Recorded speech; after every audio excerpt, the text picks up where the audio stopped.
Welcome to every story time. Today we are going to be reading a story, but first we are going to be reading the Bible. Then we are going to be doing the synopsis with Daddy today.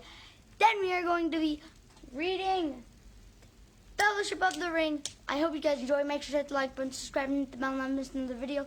Here's my dad to read the Bible, and me, my mom, my brother, and my sister are going to be following along in their Bibles. I hope you enjoy.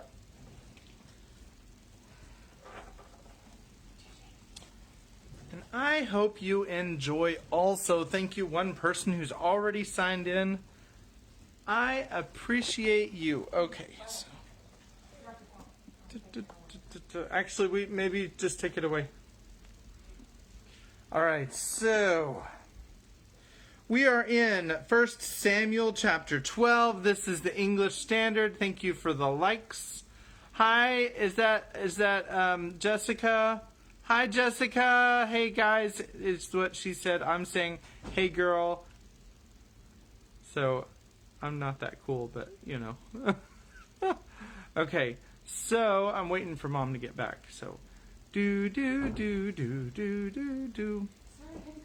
Sorry, that's not copywritten, so, well, actually, it is copywritten. So, well, actually, so is the book, but so far, we're okay. All right. So, thank you for tuning in. We are on 1 Samuel chapter 12. We're going to find out what happens with Samuel. And this is the English Standard Version. And Samuel said to all Israel, "Behold, I have obeyed your voice in all that you have said to me, and have made a king over you. And now, behold, the king walks before you, and I am old and gray, and behold, my sons are with you. I have walked before you from my youth until this day.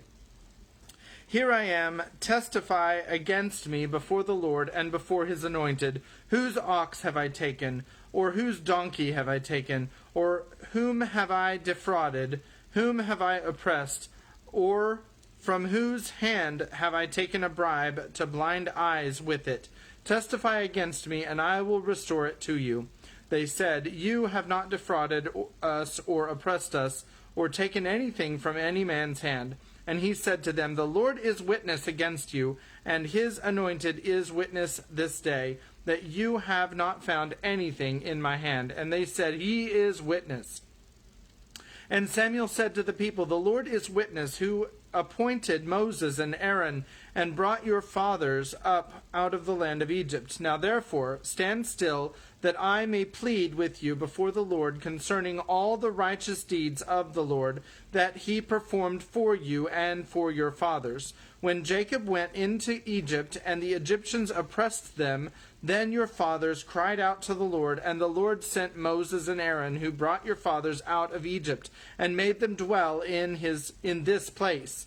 But they forgot the Lord their God, and he sold them into the hand of Sisera, commander of the army of Hazor, and into the hand of the Philistines, and into the hand of the king of Moab. And they fought against them, and they cried out to the Lord, and said, "We have sinned, because we have forsaken the Lord, and have served the Baals and the Ashtaroth. But now deliver us out of the hand of our enemies, that we may serve you." And the Lord sent Zerubbabel, and Barak, and Jephthah, and Samuel, and delivered you out of the hand of your enemies on every side, and you lived in safety.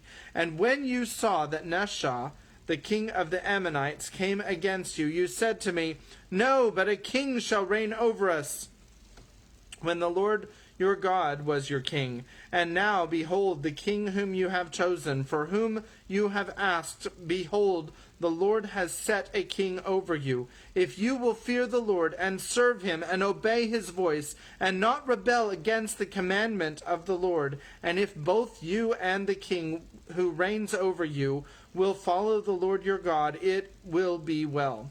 But if you will not obey the voice of the Lord, but rebel against the commandment of the Lord, then the hand of the Lord will be against you and your king. Now therefore stand still, and see this great thing that the Lord will do before your eyes.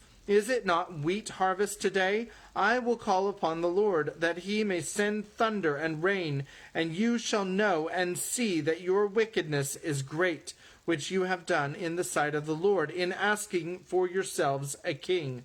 So Samuel called upon the Lord, and the Lord sent thunder and rain that day, and all the people greatly feared the Lord and Samuel. And all the people said to Samuel, Pray for your servants to the Lord your God, that we may not die, for we have added to all our sins this evil to ask for ourselves a king. And Samuel said to the people, Do not be afraid. You have done all this evil, yet do not turn aside from following the Lord, but serve the Lord with all your heart, and do not turn aside after empty things that cannot profit or deliver, for they are empty. For the Lord will not forsake his people, for his great name's sake, because it has pleased the Lord to make you a people for himself. Moreover, as for me, far be it from me that I should sin against the Lord by ceasing to pray for you, and I will instruct you in the good and the right way. Only fear the Lord and serve him faithfully with all your heart, for consider what great things he has done for you. But if you still do wickedly, you shall be swept away, both you and your king. So that is the end of 1 Samuel chapter 12. And so Samuel got to tell the people, or basically remind the people what God thought about having a king besides himself. Okay, so I just this book is a book that we've had for a while. It's called Tolkien's World, and it's got pictures from different stories. I'm thinking that maybe at some point I might go through all of them. Here's a picture of Tolkien. So, yeah, I know there's glare. I'm sorry. All right. So I'll try to show you some of these pictures sometimes. All right. So that's like a little teaser right there. All right. So we are in the middle of the Council of Elrond. So basically what happened is Frodo and Bilbo went to the council, and then different people told their part of the story. Gimli, or it wasn't Gimli, it was Glowin. Glowin said something, and Elrond said a whole lot of the history of the ring, and then Bilbo told his 2 cents, and Frodo told his little bit, and then Gandalf said what he'd been doing for the last since forever, and how they found he and Aragorn, who is Strider, kind of told the story of how they had found Gollum and talked to him and all that and everything. Okay, so that's pretty good synopsis about. If you want details, then watch the last one because it was an hour long. And you can always watch it because it is on YouTube. You can watch it at 2 times speed if you want to. And I personally think it would be a lot of fun to watch JJ's intro at 2 times speed. I don't know what that would sound like. I don't know if you would understand anything. But it would be a lot of fun to watch. And it would probably take about 10 seconds total. So, and if you could say it in 2 times the speed, I bet you could get it all in one breath. All right, so now I'm going to continue with the Council of Elrond. This is the second half of Chapter 2 of Book 2 of Fellowship of the Ring. So, all sat silent for a while, until at length Boromir spoke. He is a small thing, you say, this Gollum. Small but great in mischief. What became of him? To what doom did you put him? He is in prison, but no worse, said Aragorn. He has suffered much. There is no doubt what he was tormented, and the fear of Sauron lies black on his heart. Still, I, for one, am glad that he is safely kept by the watchful elves of Mirkwood. His malice is great, and gives him a strength hardly to be believed in one so lean and withered. He could work much mischief still if he were free, and I do not doubt that he was allowed to leave Mordor on some evil errand. Alas, alas, cried Legolas, and in his fair elvish face there was great distress. The tidings that I was sent to bring must now be told. They are not good, but only here have I learned how evil they may seem to this company. Smeagol, who is now called Gollum, has escaped. Escaped! Cried Aragorn. That is ill news indeed. We shall all rue it bitterly, I fear. How came the folk of Thranduil to fare in their trust? If you remember, wasn't it the Elves of Mirkwood that the dwarves escaped? They don't have a very good track record. Anyway, just a thought that I had. Not through lack of watchfulness, said Legolas, but perhaps through over-kindliness, and we fear that the prisoner had aid from others, and that more is known of our doings than we could wish. We guarded this creature day and night at Gandalf's bidding, much though we wearied of the task. But Gandalf bade us hope still for his cure, and we had not the heart to keep him ever in dungeons under the earth, where he would fall back into his old black thoughts. You are less tender to me, said Glóin, with a flash of his eyes, as of old memories were stirred of his imprisonment in the deep places of the Elven King's halls. I was right. Ha ha. Now come, said Gandalf. Pray do not interrupt my good Glóin. That was a regrettable misunderstanding, long set right. If all the grievances that stand between elves and dwarves are to be brought up here, we may as well abandon this council. Glóin rose and bowed, and Legolas continued. In the days of fair weather we led Gollum through the woods, and there was a high tree standing alone far from the others, which he liked to climb. Often we let him mount up to the highest branches until he felt the free wind, but we set a guard at the tree's foot. One day he refused to come down, and the guards had no mind to climb after him. He had learned the trick of clinging to boughs with his feet as well as with his hands, so they sat by the tree far into the night.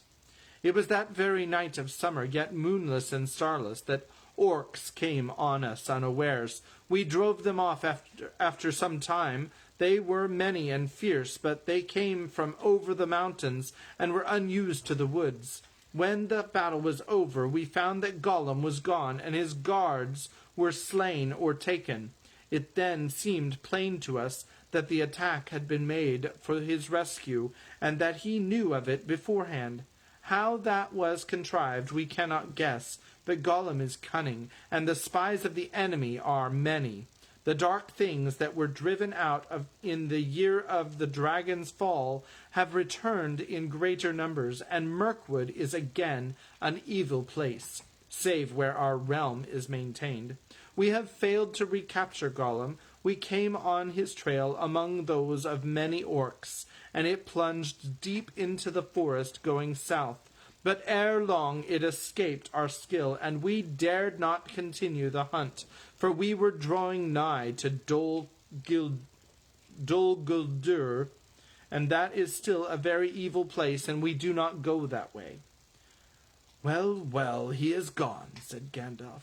We have no time to seek for him again. He must do what he will, but he may play a part yet that neither he nor Sauron have foreseen. And now I will answer Galdor's other questions.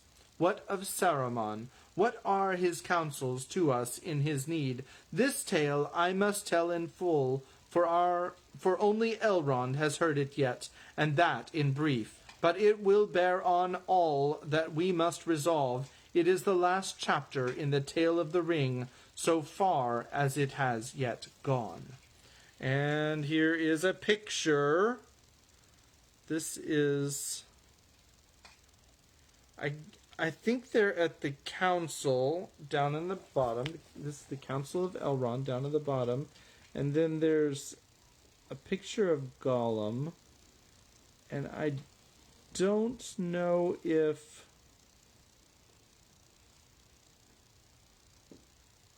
Anyway, alright, so that's the picture. I don't understand why the picture of Gollum is there. But they're talking about him, so there it is. Alright. At the end of June in the Shire, but a cloud of anxiety was on my mind, and I rode to the southern borders of the little land, for I had a foreboding of some danger, still hidden from me, but drawing near. These messages reached me, telling me of war and defeat in Gondor, and when I heard of the Black Shadow, a chill smote my heart. But I found nothing save a few fugitives from the south, yet it seemed to me that on them sat a fear of which they would not speak. I turned then east and north and journeyed along the Greenway, and not far from Bree I came upon a traveller sitting on a bank beside the road, with his grazing horse beside him. It was Radagast the Brown, who at one time dwelt the Rosgobol, near the borders of Mirkwood. He is one of my order, but I had not seen him for many a year. "Gandalf," he cried, "I was seeking you, but I am a stranger in these parts. All I knew was that you might be found in a wild region with the uncouth name of Shire." "Your information was correct," I said, "but do not put it that way if you meet any of the inhabitants. You are near the borders of the Shire now, and what do you want with me? It must be pressing. You were never a traveller unless driven by great need." "I have an urgent errand," he said. "My news is evil." Then he looked about him as if the hedges might have ears. "Nazgul," he whispered, "the Nine are abroad again. They have crossed the river secretly and are moving westward. They have taken the guise of riders in black." I knew then that I had dreaded what I had dreaded without knowing it. "The enemy must have some great need or purpose," said Radagast. "But what it is that makes him look to these distant and desolate parts I cannot guess." "What do you mean?" said I. "I have been told that wherever they go, the riders ask for news of a land called Shire." "The Shire?" I said, but my heart sank, for even the wise might fear to withstand the Nine when they are gathered together under their fell chieftain. A great king and sorcerer he was of old, and now he wields a deadly fear. "Who told you, and who sent you?" I asked. "Saruman the White," answered Radagast, "and he told me to say that if you feel the need, he will help, but you must seek his aid at once, or it will be too late." And that message brought me hope, for Saruman the White is the greatest of my order. Radagast, of course, a worthy wizard, a master of shapes and changes of hue, and he has much lore of herbs and beasts, and birds are especially his friends. But Saruman has long studied the arts of the enemy himself, and thus we have been able to forestall him. It was by the devices of Saruman that we drove him from Dol Guldur. It might be that he has found some weapons that would drive back the Nine. "I will go to Saruman," I said. "Then you must go now," said Radagast, "for I have wasted time in looking for you, and the days are running short. I was told to find you before midsummer, and that is now here. Even if you set out from this spot, you will hardly reach him before the Nine discover the land that they seek. I myself shall turn back at once." And with that he mounted and would have ridden straight off. "Stay a moment," I said. "We shall need your help, and the help of all things that will give it. Send out messages to all the beasts and the birds that are your friends. Tell them to bring news of anything that bears on this matter to Saruman and Gandalf. Let messages be sent to Orthanc." "I will do that," he said, and rode off as if the 9 were after him. I could not follow him then and there. I had ridden very far already that day, and I was as weary as my horse, and I needed to consider matters. I stayed the night in Bree, and decided that I had no time to return to the Shire. Never did I make a greater mistake. However, I wrote a message to Frodo and trusted to my friend the innkeeper to send it to him. I rode away at dawn and came at long last to the dwelling of Saruman. That is far south in Isengard, in the end of the Misty Mountains, not far from the Gap of Rohan. And Boromir will tell you that that is a great open vale that lies between the Misty Mountains and the northmost foothills of Ered Nimras, the White Mountains of his home. But Isengard is a circle of sheer rocks that enclose a valley as with a wall, and in the midst of that valley is a tower of stone called Orthanc. It was not made by Saruman, but by the men of Númenor long ago, and it is very tall and has many secrets, yet it looks not to be a work of craft. It cannot be reached save by passing the circle of Isengard, and in that circle there is only one gate. Late one evening I came to the gate, like a great arch in the wall of rock, and it was strongly guarded, but the keepers of the gate were on the watch for me, and told me that Saruman awaited me. I rode under the arch, and the gate closed silently behind me, and suddenly I was afraid, though I knew no reason for it. But I rode to the foot of Orthanc, and came to the stair of Saruman, and there he met me, and led me up to his high chamber. He wore a ring on his finger.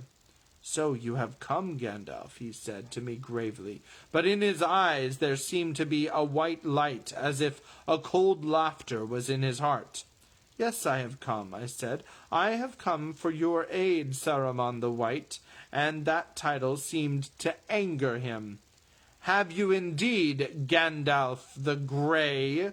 he scoffed. "For aid? It has seldom been heard that Gandalf the Grey sought for aid, one so cunning and so wise, wandering about the lands and concerning himself in every business, whether it belongs to him or not." I looked at him and wondered, "But if I am not deceived," said I, "things are now moving which will require the union of all our strength." "That may be so," he said, "but the thought is late in coming to you. How long, I wonder, have you concealed from me, the head of the council, a matter of greatest import? What brings you now from your lurking place of the Shire?"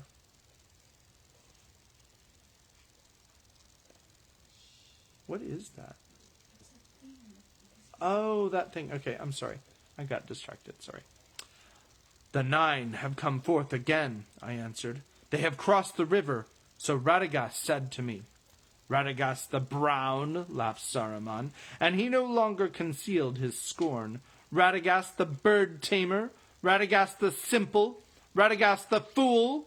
Yet he had just the wit to play the part that I set him. For you have come, and that was all the purpose of my message. And here you will stay, Gandalf the Grey, and rest from journeys. For I am Saruman the Wise, Saruman Ring-maker, Saruman of many colors.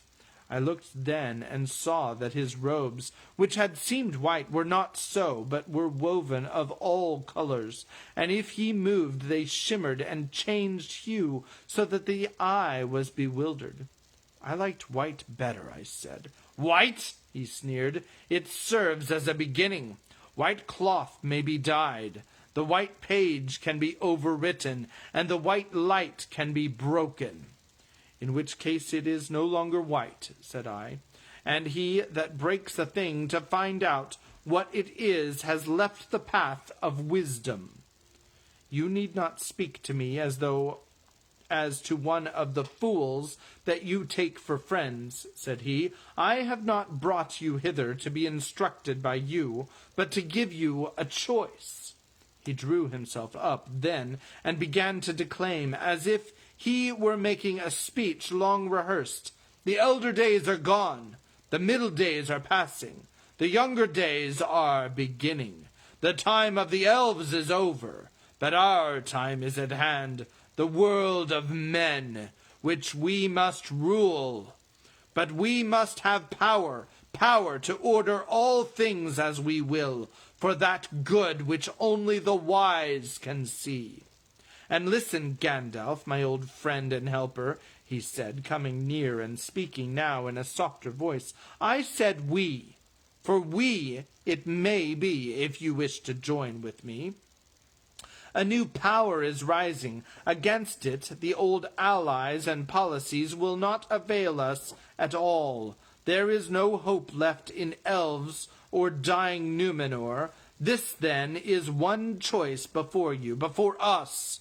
We may join with that power. It would be wise, Gandalf. There is hope that way. Its victory is at hand, and there will be rich reward for those that aided it. As the power grows, its proved friends will also grow.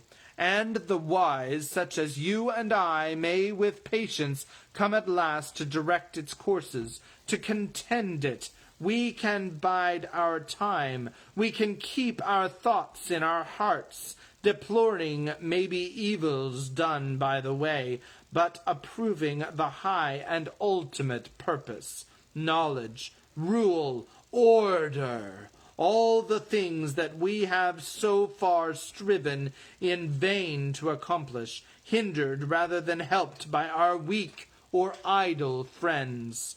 There would not be any real change in our designs, only in our means.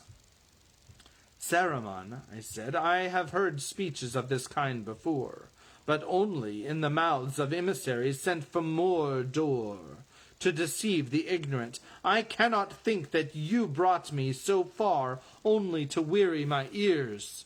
He looked at me sidelong and paused a while, considering. Well, I see that this wise course does not commend itself to you, he said. Not yet. Not if some better way can be contrived? He came and laid his long hand on my arm. And why not, Gandalf? He whispered. Why not? The ruling ring. If we could command that, then the power would pass to us. That is in truth why I brought you here, for I have many eyes in my service, and I believe that you know where this precious thing now lies. Is it not so? Or why do the 9 ask for the Shire, and what is your business there? As he said this, a lust which he could not conceal shone suddenly in his eyes. Saruman, I said, standing away from him, only one hand at a time can wield the one, and you know that well, so do not trouble to say we. But I would not give it, nay, I would not give even news of it to you, now that I learn your mind. You were head of the council, but you have unmasked yourself at last. Well, the choices are, it seems, to submit to Sauron or to yourself. I will take neither. Have you others to offer? He was cold now and perilous. Yes, he said, I did not expect you to show wisdom, even in your own behalf, but I gave you the chance of aiding me willingly, and so saving yourself much trouble and pain. The third choice is to stay here until the end. Until the end? Until you reveal to me where the one may be found. I may find means to persuade you, or until it is found in your despite, and the ruler has time to turn to lighter matters, to devise, say, a fitting reward for for the hindrance and insolence of Gandalf the Grey. That may not prove to be one of the lighter matters, said I. He laughed at me, for my words were empty, and he knew it. They took me, and they set me alone on the pinnacle of Orthanc, in the place where Saruman was accustomed to watch the stars. There is no descent save by a narrow stair of many thousand steps, and the valley below seems far away. I looked on it and saw that, whereas it had once been green and fair, it was now filled with pits and forges. Wolves and orcs were housed in Isengard, for Saruman was mustering a great force on his own account, in rivalry of Sauron, because two bad guys named Saruman and Sauron is not confusing at all. And not in his service yet. Over all his works a dark smote hung and wrapped itself about the sides of Orthanc. I stood alone on an island in the clouds, and I had no chance of escape, and my days were bitter. I was pierced with cold, and I had but little room in which to pace to and fro, brooding on the coming of the riders to the north. That the Nine had indeed arisen, I felt assured, apart from the words of Saruman, which might be lies. Long ere I came to Isengard, I had heard tidings by the way that could not be mistaken. Fear was ever in my heart for my friends in the Shire, but still I had some hope. I hoped that Frodo had set forth at once, as my letter had urged, and that he had reached Rivendell before the deadly pursuit began. And both my fear and my hope proved ill-founded. For my hope was founded on a fat man in Bree, and my fear was founded on the cunning of Sauron. But fat men who sell ale have many calls to answer, and the power of Sauron is still less than fear makes it. But in the circle of Isengard, trapped and alone, it was not easy to think that the hunters before whom all have fled or fallen would falter in the Shire far away. I saw you, cried Frodo. You were walking backwards and forwards. The moon shone in your hair. Gandalf paused, astonished, and looked at him. It was only a dream, said Frodo, but it suddenly came back to me. I had quite forgotten it. It came some time ago, after I left the Shire, I think. Then it was late in coming, said Gandalf. As you will see, I was in an evil plight, and those who know me will agree that I have seldom been in such need, and do not bear such misfortune well. Gandalf the Grey caught like a fly in a spider's treacherous web, yet even the most subtle spiders may leave a weak thread. At first I feared, as Saruman no doubt intended, that Radagast had also fallen, yet I had caught no hint of anything wrong in his voice or in his eye at our meeting. If I had, I should never have gone to Isengard, or I should have gone more warily.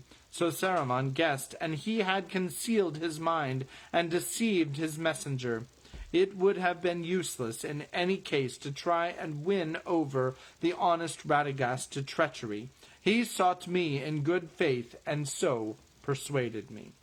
That was the undoing of Saruman's plot, for Radagast knew no reason why he should not do as I asked, and he rode away toward Mirkwood, where he had many friends of old, and the eagles of the mountains went far and wide, and they saw many things, the gathering of wolves, and the mustering of orcs, and the 9 riders going hither and thither in the lands, and they heard news of the escape of Gollum, and they sent a messenger to bring these tidings to me.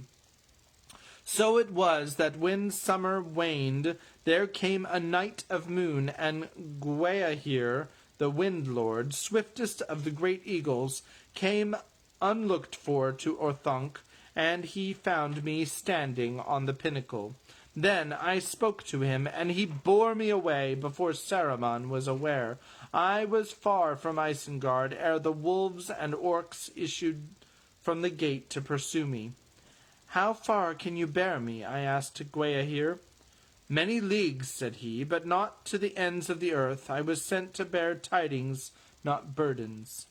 "Then I must have a steed on land," I said, "and a steed surpassingly swift, for I have never had such need of haste before. Then I will bear you to Edoras, where the Lord of Rohan sits in his halls," he said, "for that is not very far off." And I was glad, for in the Riddermark of Rohan the Rohirrim, the horse lords, dwell, and there are no horses like those that are bred in that great vale between the misty mountains and the white. "Are the men of Rohan still to be trusted, do you think?" I said to Gwaihir, for the treasons of Saruman had shaken my faith. "They pay a tribute of horses," he answered, "and send many yearly to Mordor, or so it is said, but they are not yet under the yoke. But if Saruman has become evil, as you say, then their doom cannot be long delayed.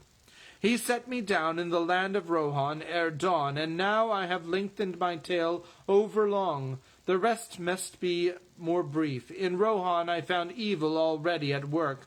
The lies of Saruman, and the king of the land would not listen to my warnings. He bade me take a horse and be gone, and I chose one much to my liking, but little to his. I took the best horse in his land, and I have never seen the like of him."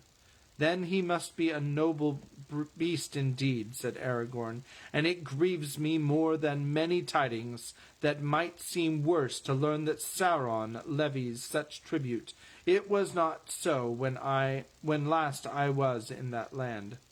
"Nor is it now, I will swear," said Boromir, "but it is a lie that comes from the enemy. I know the men of Rohan, true and valiant, are allies dwelling still in the lands that we gave them long ago." "The shadow of Mordor lies on distant lands," answered Aragorn. "Saruman has fallen under it. Rohan is beset. Who knows what you will find there, if ever you return?" "Not this, at least," said Boromir, "that they will buy their lives with horses. They love their horses next to their kin, and not without reason, for their horses of Riddermark come from the fields of the north, far from the shadow, and their race, as that of their masters, is descended from the free days of old." "True indeed," said Gandalf, "and there is one among them that might have been foaled in the morning of the world. The horses of the Nine cannot vie with him, tireless, swift as the flowing wind. Shadowfax they called him. By day his coat glistens like silver, and by night it is like a shade, and he passes unseen. Light is his footfall. Never before had any man mounted him, but I took him and tamed him, and so speedily he bore me that I reached the Shire when Frodo was on the Barrow Downs, though I set out from Rohan only when he set out from Hobbiton. But fear grew in me as I rode. Ever as I came north I heard tidings of the riders, and though I gained on them day by day, they were ever before me. They had divided their forces, I learned. Some remained on the eastern borders, not far from the Greenway, and some invaded the Shire from the south. I came to Hobbiton, and Frodo had gone, but I had words with old Gamgee.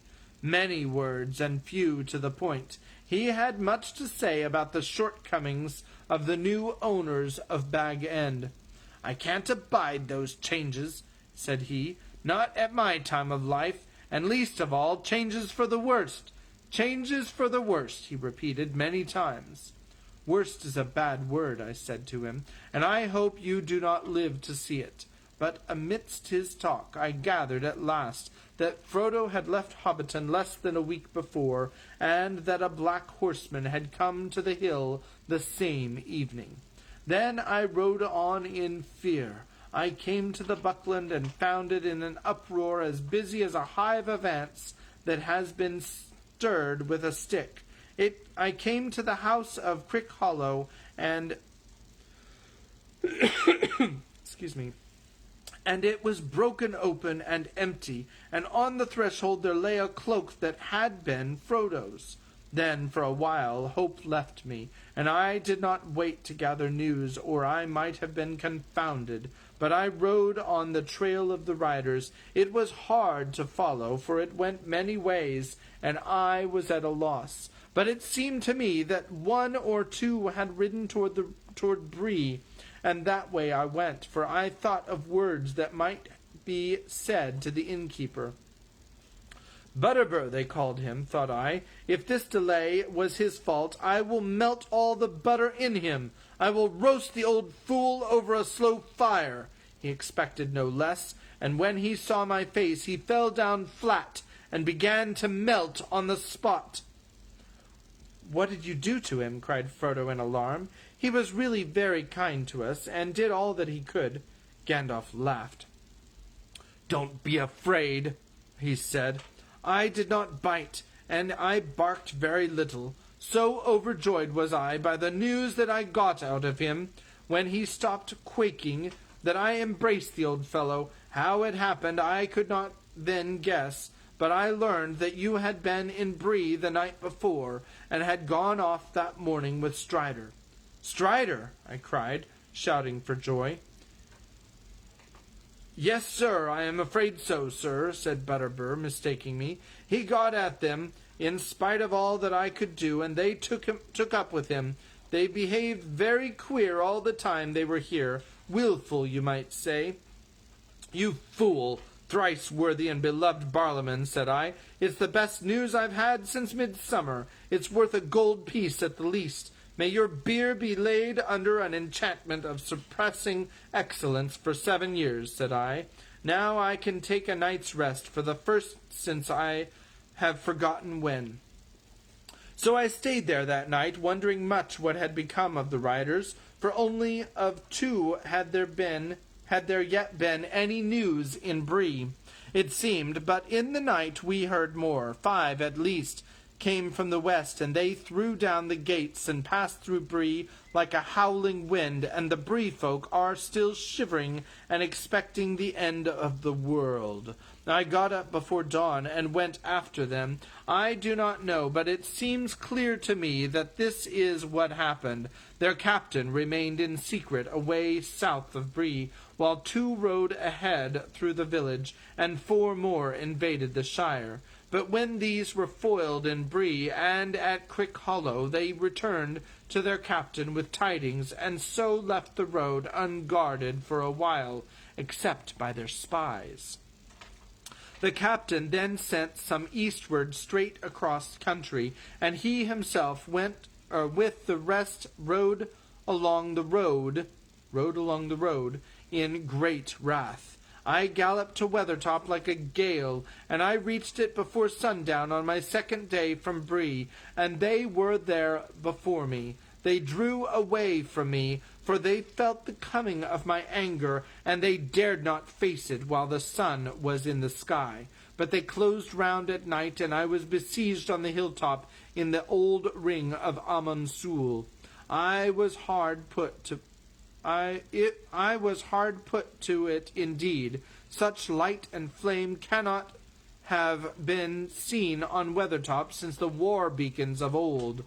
At sunrise I escaped and fled toward the north. I could not hope to do more. It was impossible to find you, Frodo, in the wilderness, and it would have been folly to try with all the 9 at my heels. So I had to trust to Aragorn. But I hoped to draw some of them off, and yet reach Rivendell ahead of you, and send out help. 4 riders did indeed follow me, but they turned back after a while, and made for the ford, it seems. That helped a little, for there were only 5, not 9, when your camp was attacked. I reached here at last by a long, hard road up the Horwall, and through the Ettenmoors, and down through the north. It took me nearly 14 days from Weathertop, for I could not ride among the rocks of the Troll Fells, and Shadowfax departed. I sent him back to his master, but a great friendship has grown between us, and if I have need, he will come to my call. But so it was that I came to Rivendell only 3 days before the ring, and news of its peril had already been brought here, which proved well indeed. And that, Frodo, is the end of my account. May Elrond and the others forgive the length of it, but such a thing has not happened before, that Gandalf broke tryst, and did not come when he promised. An account to the ring-bearer of so strange an event was required, I think. Well, the tale is told from first to last. Here we are, and here is the ring, but we have not yet come any nearer to our purpose. What shall we do with it? There was a silence. At last Elrond spoke again. This is grievous news concerning Saruman, he said, for we trusted him, and he is deep in all our counsels.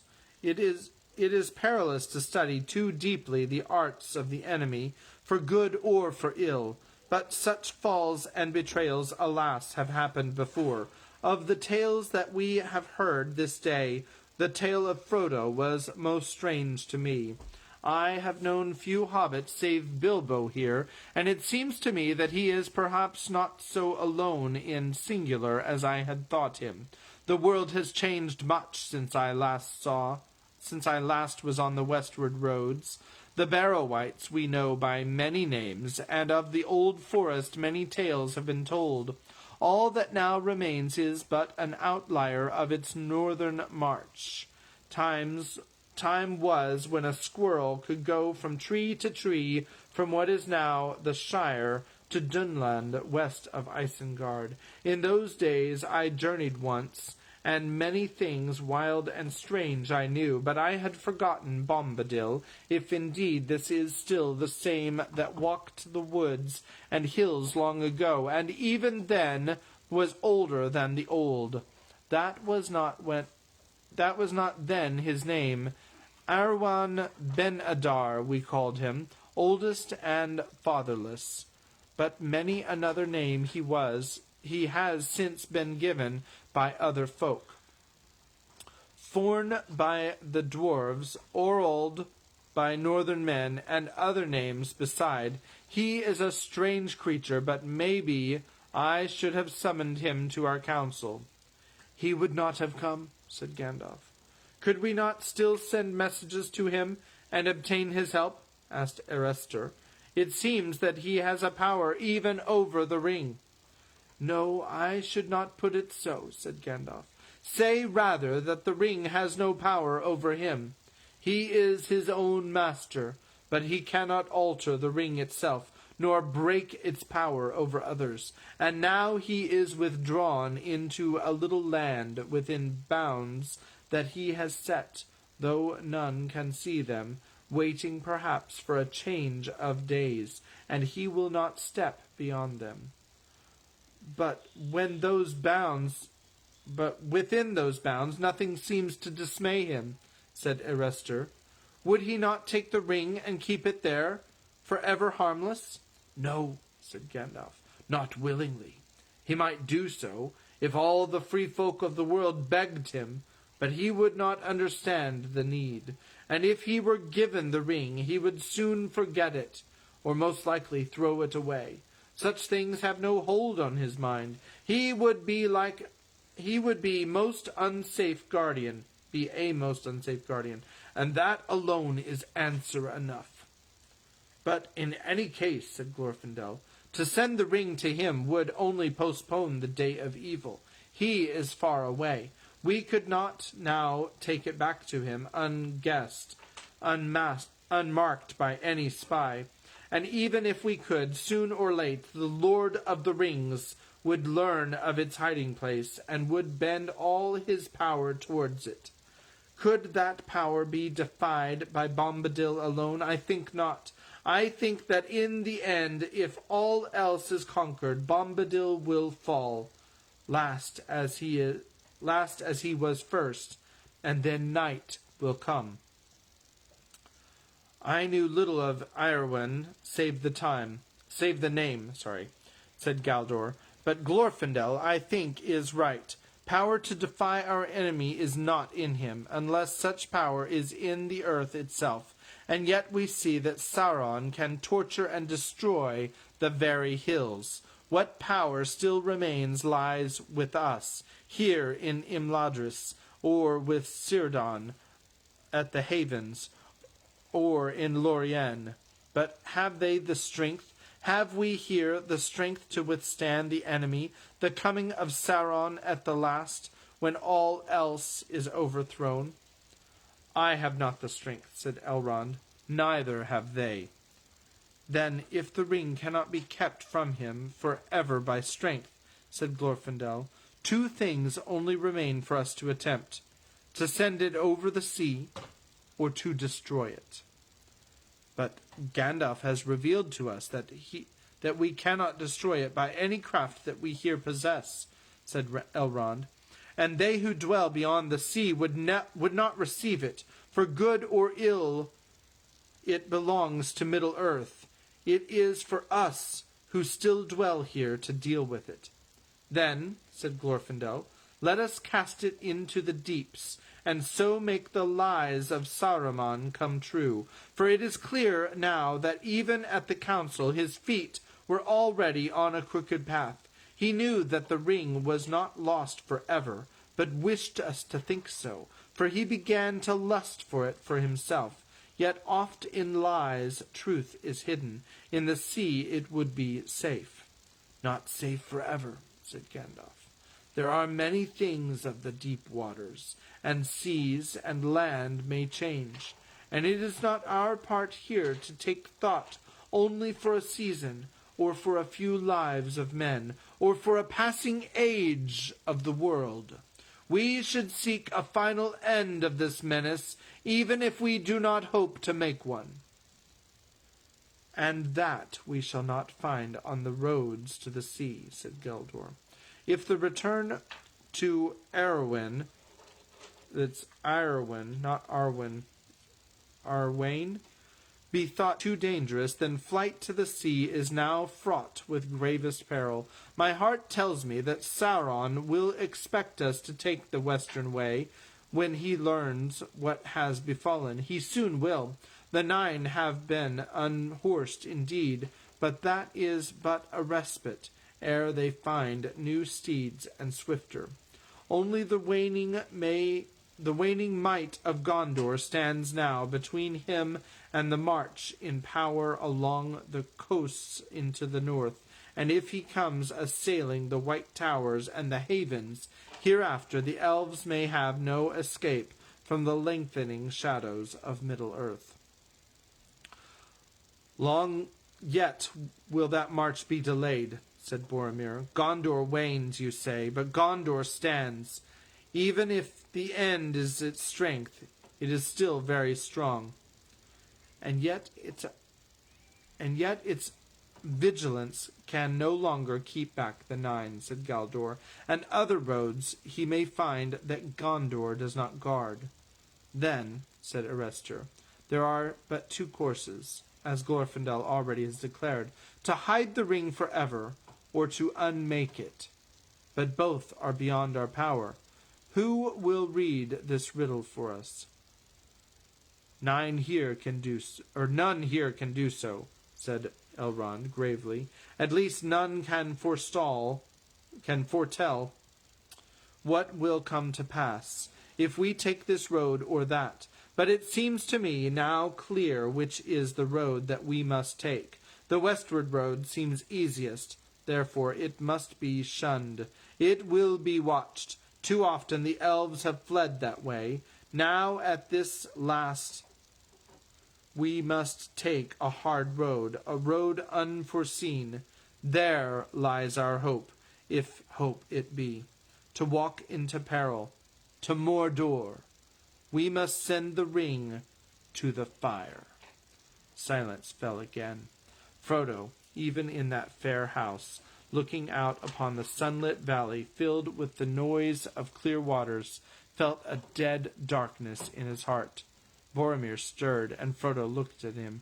He was fingering his great horn and frowning. At length he spoke. "I do not understand all this," he said.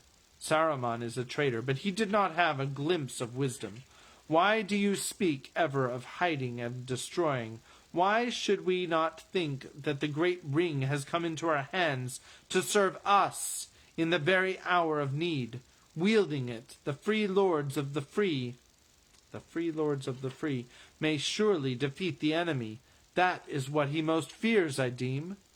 The men of Gondor are valiant, and they will never submit, but they may be beaten down. Valor needs first strength, and then a weapon. Let the ring be your weapon, if it has such power as you say. Take it, and go forth to victory." "Alas, no," said Elrond. "We cannot use the ruling ring. That we now know too well. It belongs to Sauron, and was made by him alone, and is altogether evil. Its strength, Boromir, is too great for anyone to wield at will, save only those who have already a great power of their own. But for them it holds an even deadlier peril. The very desire of it corrupts the heart.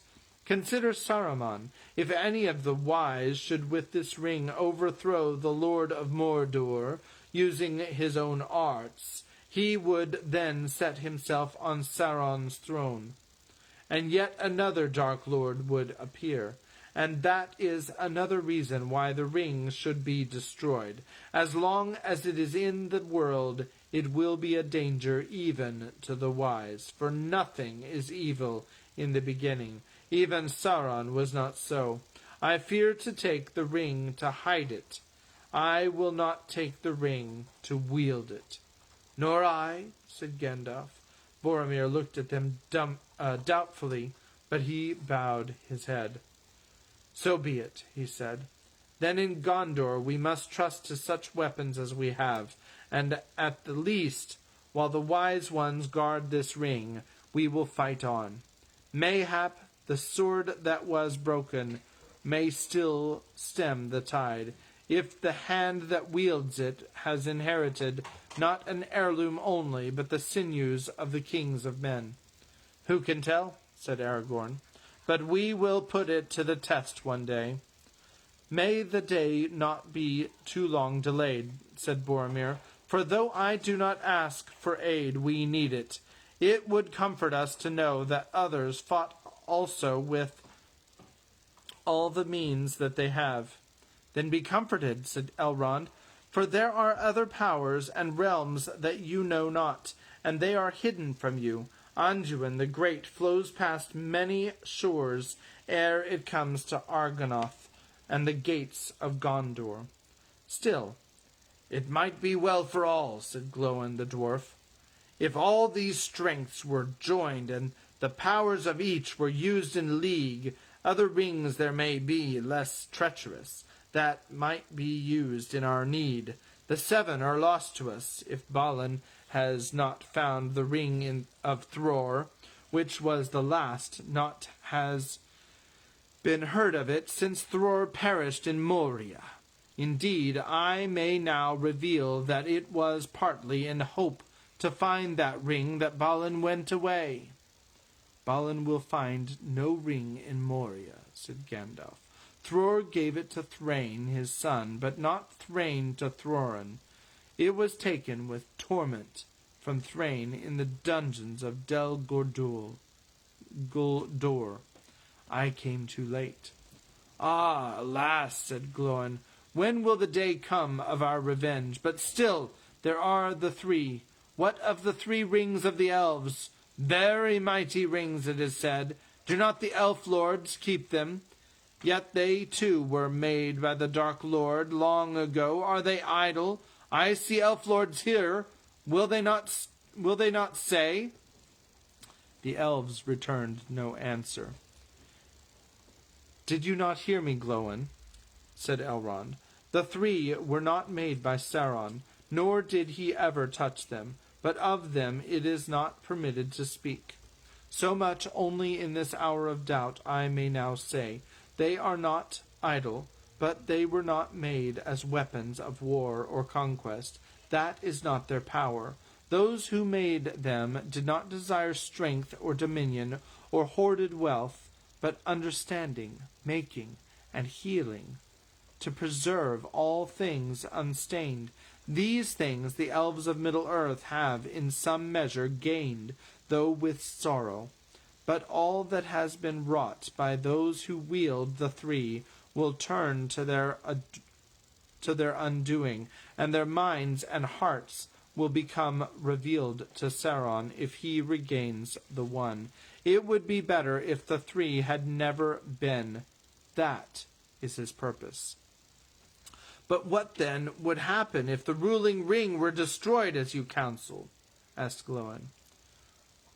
We know not for certain, answered Elrond sadly. Some hope that the three rings which Sauron has never touched would then become free, and their rulers might heal the hurts of the world that he has wrought. But maybe when the one has gone, the three will fail, and many things will fade and be forgotten. That is my belief. Yet all the elves are willing to endure this chance, said Glorfindel, and if by it the power of Sauron may be broken, and the fear of his dominion be taken away forever. This we return once more to the destroying of the ring, said Erestor, and yet we come no nearer. What strength have we for the finding of the fire in which it was made? That is the path of despair, of folly, I would say, if the long wisdom of Elrond did not forbid me. Despair or folly, said Gandalf. It is not despair, for despair is only for those who see the end beyond all doubt. We do not. It is wisdom to recognize necessity when all other courses have been weighed, though as folly it may appear to those who cling to false hope. Well, let folly be our cloak, and a veil before the eyes of the enemy. For he is very wise, and weighs all things to a nicety in the scales of his malice. But the only measure that he knows is desire for power, and so he judges all hearts. Into his heart the thought will not enter that any will refuse it, that having the ring we may seek to destroy it. If we seek this, we shall put him out of reckoning. At least for a while, said Elrond. The road must be trod, but it will be very hard, and neither strength nor wisdom will carry us far upon it. This quest may be attempted by the weak with as much hope as the strong. Yet such is oft the course of deeds that move the wheels of the world. Small hands do them because they must, while the eyes of the great are elsewhere. Very well, Master Elrond, said Bilbo suddenly. Say no more. It is plain enough what you are pointing at. Bilbo, the silly hobbit, started this affair, and Bilbo had better finish it, or himself. I was very comfortable here, and getting on with my book. If you want to know, I am just writing an ending for it. I had thought of putting, and he lived happily ever afterward to the end of his days. It is a good ending, and none the worse for having been used before. Now I shall have to alter that. It does not look like coming true, and anyway, there will evidently have to be several more chapters, if I live to write them. It is a frightful nuisance. When ought I to start? Boromir looked in surprise at Bilbo, but the laughter died on his lips when he saw that all the others regarded the old hobbit with grave respect. Only Glóin smiled, but his smile came from old memories. Of course, my dear Bilbo, said Gandalf. If you had really started this affair, you might be expected to finish it. But you know well enough now that starting is too great a claim for any, and that only a small part is played in great deeds by any hero. You need not bow, though the word was meant, and we do not doubt that under jest you are making a valiant offer. Bear one beyond your strength, Bilbo. But one beyond your strength, Bilbo. You cannot take this thing back. It has passed on.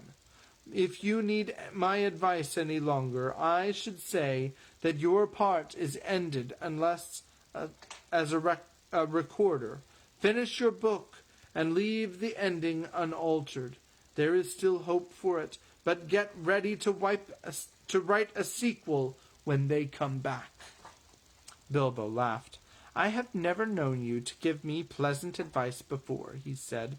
As all your unpleasant advice has been good, I wonder if this advice is not bad. Still, I don't suppose I have the strength or luck left to deal with the ring. It has grown, and I have not.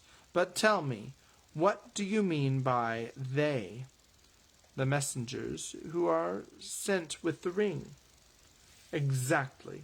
And who are they to be? That seems to me what this council has to decide, and all that it has to decide. Elves may thrive on speech alone, and dwarves endure great weariness. But I am only an old hobbit, and I miss my meal at noon. Can you think of some names now, or put it off until after dinner? No one answered. The noon bell rang. Still no one spoke. Frodo glanced at all the faces, but they were not turned to him. All the council sat with downcast eyes, as if in deep thought. A great dread fell on him, as if he was waiting the pronouncement of some doom that he had long foreseen and vainly hoped might after all never be spoken. An overwhelming longing to rest and remain at peace by Bilbo's side in Rivendell filled all his heart. At last, with an effort, he spoke, and wondered to hear his own words, as if some other will was using his small voice. I will take the ring, he said, though I do not know the way. Elrond raised his eyes and looked at him, and Frodo felt his heart pierced by the sudden keenness of the glance. If I understand aright all that I have heard, he said, I think that this task is appointed for you, Frodo, and that if you do not find a way, no one will. This is the hour of the Shire folk, when they arise from their quiet fields to shake the towers and councils of the great. Who of all the wise could have foreseen it? Or, if they are wise, why should they expect to know it until the hour has struck? But it is a very heavy burden, so heavy that none could lay it on another. I do not lay it upon you, but if you take it freely, I will say that your choice is right. And though all the mighty elf friends of old, Hador and Hurin and Turin and Beren himself were assembled together, your seat should be among them. But you won't send him off alone, surely, master, cried Sam, unable to contain himself any longer, and jumping up from the corner where he had been quietly sitting on the floor. No, indeed, said Elrond, turning towards him with a smile. You, at least, shall go with him. It is hardly possible to separate you from him, even when he is summoned to a secret council, and you are not. And that is the end of Chapter 12, the Council of Elrond, and we will continue tomorrow with Chapter 3, The Ring Goes South, and the first word is later. So, I hope that you're enjoying the story. And that's all that I have to say. JJ, did you have anything? You got up. What do you got? Art gallery. Art gallery. I'm surprised he didn't say, one does not simply walk into Mordor. Me? It's not in the book? No. Wow, I got this thing. that's really good. And no, we actually got. I didn't actually draw this. Yeah, they're colored, The other colors. but it's really good. Pages. Then Here's- there's this.